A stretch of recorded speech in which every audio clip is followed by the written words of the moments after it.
Hello and welcome back to Portrait of an Editor. Here's my 5th New York Comic Con 2022 interview. This time I catch up with Tyler Janess, who works with Will Dennis and Scott Snyder. Tyler provides an update on The Witches TV show at Amazon and the kind of professional agenda he goes into a convention with. Enjoy! So Tyler, welcome back to Portrait of Editor. We're at Comic-Con 2022. Good to be back. And hanging out with you guys over the last 24 hours, it looks like you're living the dream. Because if I was your age back then, with the access that you have, did you ever see yourself doing this when you picked up your first comic book? You know what? I can honestly say I did not. I really didn't. No, this is all amazing, and I'm so overjoyed to be given this opportunity. Yeah. So, just roll it back. I mean, Tyler was on the show before. Now, I don't even know if you were really officially, but you are assistant editor. You're working with Will. I've seen your credits show up on, a bunch of things that I'm, on the Comixology work that Yep. you, Will, and Scott Snyder have been doing that whole Scott, Snyderverse. I mean that whole crew, yeah. The whole crew. So, was it an organic process as they got to know you, things evolved and brought you on, and you're doing a lot more than just assistant editing this weekend, but let's roll back to what you're doing as an assistant editor.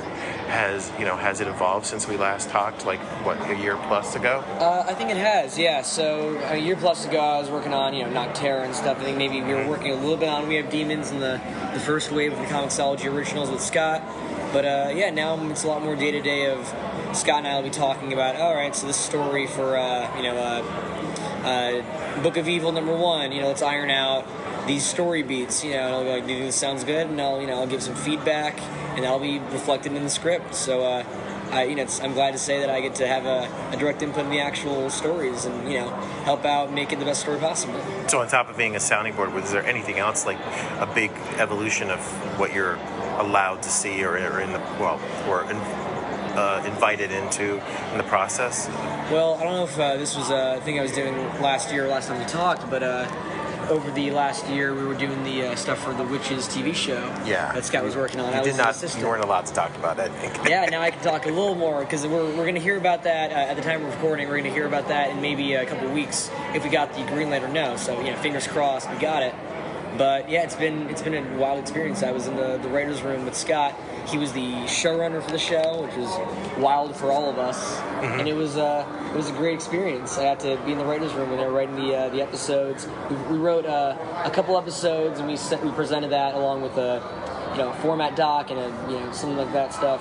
We presented it to the higher ups. We're gonna hear back, and again, just knock on wood.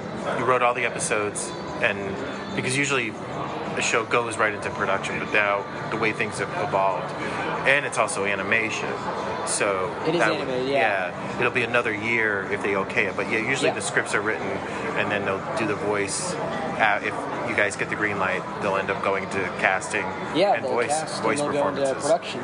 We've already gotten a little bit of concept art from Jock, who was a huge influence in the show's style visually, which I think is going to be very exciting if it does go through. It's stuff we've never seen really in animation. But yeah, we have 4 episodes in the can so far, and those are really fun to get made. It was a bunch of writers batting around ideas, and it was really incredible seeing that all come to be. How long was the room? That was maybe, I think, 2 months on and off because we had a break for the holidays. So it was maybe a little bit of October, then November, and then some of January into February. So, I mean, what did you learn coming out of that one? Oh God, I learned a ton. Maybe, I don't know. Did you get any sleep, or was your head constantly on with that sort of intense kind of? Oh my God, 2 yeah, months? that was a lot of because you get a lot of different drafts of scripts before they're okayed by, in this case, Scott. So it'd be a lot of me and the other assistant in the room would be looking at the scripts, trying to make sure they're formatted correctly and arranging them all, which is a lot more complicated than I thought it would be. And then we'd give them to Scott to look over, say, all right, these changes need to get made. We'd send them back to that writer. So it was a whole back and forth until we finally had 4 episodes we were really proud of. So when you came to the con, and obviously this is a working show for you, did you have any agendas as an assistant editor of like for your career or for or what to learn, things to talk to people about when it comes to I don't know, picking up approaches to editing comics as you move forward? Was there anything, or they just already had you too busy? I think that cons for me, what I quickly learned going to these things professionally is that they're a great opportunity to A, meet people that you haven't had the chance to meet in person, and B, meet new folks that are working alongside you, your colleagues. People that I admire, I'm able to go up to and say, hey, I admire your work, here's what I'm doing. We're able to make connections like that. It really is incredible, and I think the best way to move forward in this industry is to keep networking, keep being yourself and presenting yourself to others. To clarify things, how do things break down? You're working with Scott, you were in that writing room, but you're also working with Will as assistant editor. Yes. So you have two masters. So how do you stay sane, especially working with Will Dennis? Scott Snyder, I think. I've only met Scott this weekend, but Scott's probably, he seems pretty cool, laid back, but it's Will Dennis who's the real problem, right? Those are your words, sir. None of those are coming out of this mouth. Well, Will never listen to the podcast anyway, so it doesn't matter. I mean, the good thing about Will and Scott is that a lot of their work crosses over. It is almost like a circle rather than a Venn diagram. So a lot of it is me just working on one project for the two of them. So it's not a whole lot of me going into separate things for both of them, although there are separate things to do for both of them. Mostly it is just the comiXology books that they're all working on together. Yeah. How do you track all that? Because it's ever increasing. Scott just said something in the panel that the relationship will continue. He seems to have a lot of great deal creative freedom, and so that means Will's going to be staying busy. You're going to be. But how do you track all that as as your title as assistant editor? Because I've got a feeling that is something you're responsible for a lot. Oh yeah, for sure. I make sure that we have the weekly meetings. We have the comiXology. Bryce Gold, who is a big high up and a big heavy hitter at comiXology Originals. He has a weekly meeting with myself, with Scott, and with Will, and we meet together. We track what needs to be done that week, that month, what's coming in the near future, and we make sure that all the things we need for that short-term period is done. So invoices, all that boring stuff, artwork we need still for a certain issue, all the things we might have forgotten about. We go over, make sure we don't forget anything. It is possible to do all these books together. It is a lot of work. It takes a team. Yeah, and also because it is digital and starts out digital, but you have to still track because of the deal you have with Dark Horse too. Yes. Yeah. So after you do that, where do you go? What is your task after you move from comiXology to printing, to the print books for Dark Horse? Yeah, so I've had some experience with that with We Have Demons and now with Night of the Ghoul. So we talk with the people at Dark Horse. Daniel Chabon is, I guess, the main contact we have there. He's great, and his team is all great. What we mainly do with them is we're figuring out, all right, what's the best strategy to promote this in print form? Because we have the digital format. We know that we have something of an audience both for the creators and for the book. So we need to figure out, all right, how do we sell this to stores in order to make sure that they're happy with what they're getting, that their customers and their clientele are happy with what they're getting? What is the variant layout? What's the structure of the book itself? Is it going to be 6 single issues? Is it going to be 3 oversized? Is it going to be a graphic novel?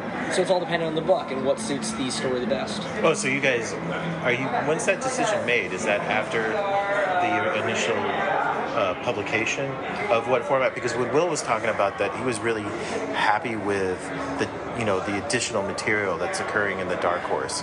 I mean, the Dark Horse, it's not just a regurgitation of what you would read on comic. No, it's There's not. A lot more coming there, a lot bigger bang for your buck. Oh, yeah. So there is actually new work, a new assembly of stuff. Oh yeah. So the back matter especially is important for those. So we've got like all the variants for that issue. I believe you see all those in the back of the issue. Some of them have concept art for how the book was developed. I know that for We Have Demons, we got the whole script I think for those issues. We got an introduction from Scott. We had Greg's concept art to John's amazing inks to Dave's colors. So you see the process of how a comic gets made, essentially, which I think is really cool. So, bringing it back, to the con. Is there anything you learned that you would carry into the next convention, that would make your experience even more, or anything you want to never do again? Don't do to keep your sanity. Don't do karaoke on the Thursday night. That is the most important thing. My voice is shot.